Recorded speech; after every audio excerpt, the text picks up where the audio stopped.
श्री कृष्ण अर्जुन संवाद का प्रथम अध्याय। अर्जुन विषाद योग। धृतराष्ट्र बोले, हे संजय, धर्मभूमि कुरुक्षेत्र में युद्ध की इच्छा से एकत्र हुए मेरे पुत्र और पांडु के पुत्रों ने क्या किया? संजय बोले, हे राजन, पांडवों की सेना को युद्ध के लिए व्यवस्थित देखकर राजा दुर्योधन अपने गुरु द्रोणाचार्य के पास जाकर बोले, हे आचार्य, देखिए, पांडु पुत्रों की इस बड़ी सेना को, जिसे आपके ही बुद्धिमान शिष्य द्रुपद पुत्र ने सजाया है। इस सेना में बलवान धनुर्धारी युद्ध में भीम और अर्जुन के समान युयुधान, विराट और महारथी द्रुपद उपस्थित हैं।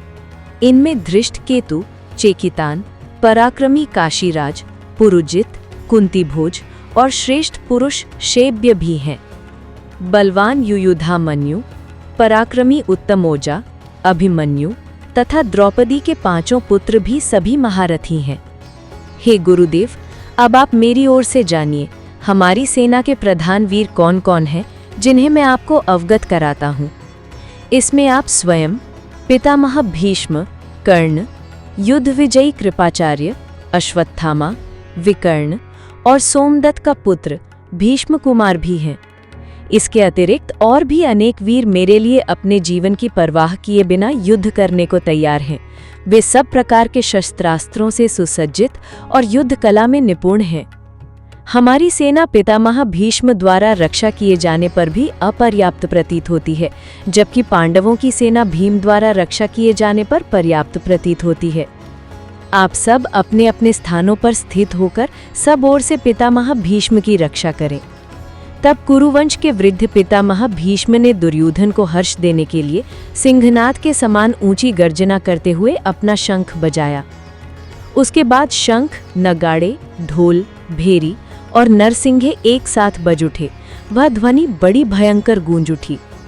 तब श्वेत घोड़ों से युक्त उत्तम रथ में स्थित श्री कृष्ण और अर्जुन ने भी अपने दिव्य शंख बजाए।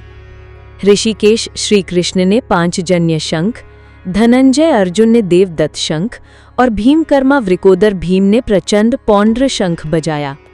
राजा युधिष्ठिर ने अनंत विजय शंख, नकुल ने सुघोष और सहदेव ने मणिपुष्पक शंख बजाया। काशीराज महारथी शिखंडी, धृष्टद्युम्न, विराट और अजेय सात्यकी ने भी अपने अपने शंख बजाए।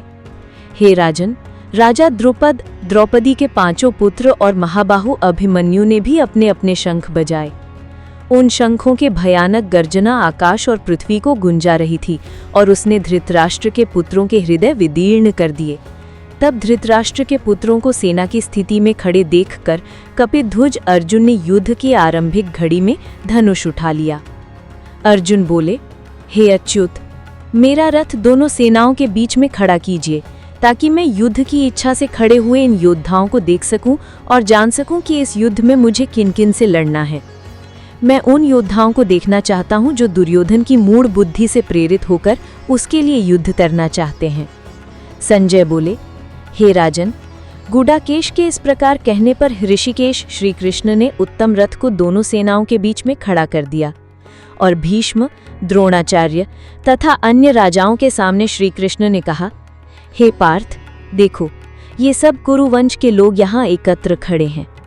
तब अर्जुन ने दोनों ही सेनाओं में खड़े हुए अपने पितरों, पितामहों, आचार्यों, मामाओं, भाइयों, पुत्रों, पौत्रों, मित्रों, श्वसुरों और शुभचिंतकों को देखा। उन बंधुजनों को सामने देखकर कुंतीपुत्र अर्जुन अत्यधिक करुणा से भर गए और दुखित होकर ये बोले, हे कृष्ण, अपने स्वजनों को युद्ध के लिए उत्सुक खड़ा देखकर मेरे अंग शिथिल हो रहे हैं और मुख सूख रहा है।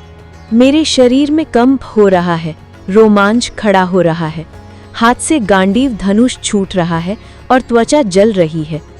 मैं स्थिर खड़ा नहीं रह पा रहा हूँ, मेरा मन भ्रमित हो रहा है और हे केशव, मैं केवल अमंगल के ही लक्षण देख रहा हूँ। हे कृष्ण, अपने स्वजनों को युद्ध में मारकर मुझे कोई भलाई नहीं दिखती। न मुझे विजय चाहिए, न राज्य चाहिए और न ही सुख। हे गोविंद, जब उन लोगों के लिए ही राज्य, भोग और सुख की इच्छा है, वे सब लोग यहाँ युद्ध में खड़े हैं, तो हमें राज्य और भोग से क्या लाभ? ये आचार्य, पितर, पुत्र और पितामह अपने प्राण और धन छोड़कर यहाँ युद्ध में खड़े हैं। हे मधुसूदन, मैं इन मामाओं, श्वसुरों, पौत्रों, सालों और अन्य संबंधियों को मारना नहीं चाहता, चाहे ये मुझे मार डालें। तीनों लोकों के राज्य के लिए भी हम इन्हें मारना नहीं चाहते, तो पृथ्वी के राज्य के लिए कैसे मारेंगे? क्योंकि धृतराष्ट्र के पुत्रों को मारकर हमें सुख नहीं होगा। हे माधव, ये लोभ से अंधे हो चुके हैं, अतः इन्हें कुलनाश के दोष और मित्रद्रोह के पाप को नहीं देखते। परंतु हे जनार्दन, जब हम दोष को भली भांति देख रहे हैं, तो हमें इस पाप से क्यों ना बचना चाहिए और युद्ध से क्यों ना हटना चाहिए? कुल नाश होने पर उसके शाश्वत धर्म नष्ट हो जाते हैं और धर्म नष्ट होने पर पूरा कुल अधर्म में डूब जाता है। हे कृष्ण, अधर्म की वृद्धि से कुल की स्त्रियां दूषित हो जाती हैं और स्त्रियों के दूषित होने पर वर्ण संकर अनुचित संतान उत्पन्न होते हैं। अनुचित संतान से कुल घातियों और कुल का विनाश होता है। पिंड, उदक आदि श्राद्ध कर्म न होने से उनके पितर भी नरक में चले जाते हैं। कुल घातियों के इन दोषों से उत्पन्न वर्ण संकर के कारण जाति धर्म और कुल धर्म दोनों ही नष्ट हो जाते हैं। हे जनार्दन, जिन मनुष्यों का कुल धर्म नष्ट हो जाता है, उनका नरक में अनिश्चित काल तक वास होता है, ऐसा हमने श्रुति प्रमाण से सुना है। हाय, हम तो बड़े पाप करने को उद्यत हो गए हैं, क्योंकि राज्य और सुख के लोभ से हम अपने ही स्वजनों को मारने के लिए तैयार हो रहे हैं। यदि शस्त्र हाथ में लिए धृतराष्ट्र के पुत्र युद्ध में मुझे निहत शस्त्र और अप्रतिरोध करने वाले को मार डाले, तो ये मेरे लिए अधिक कल्याणकारी होगा। संजय बोले। इस प्रकार कहकर अर्जुन युद्धभूमि में रथ के भीतर बैठ गए और शोक से व्याकुल मन के कारण बाण सहित धनुष को त्याग दिया। ओम तत्सत।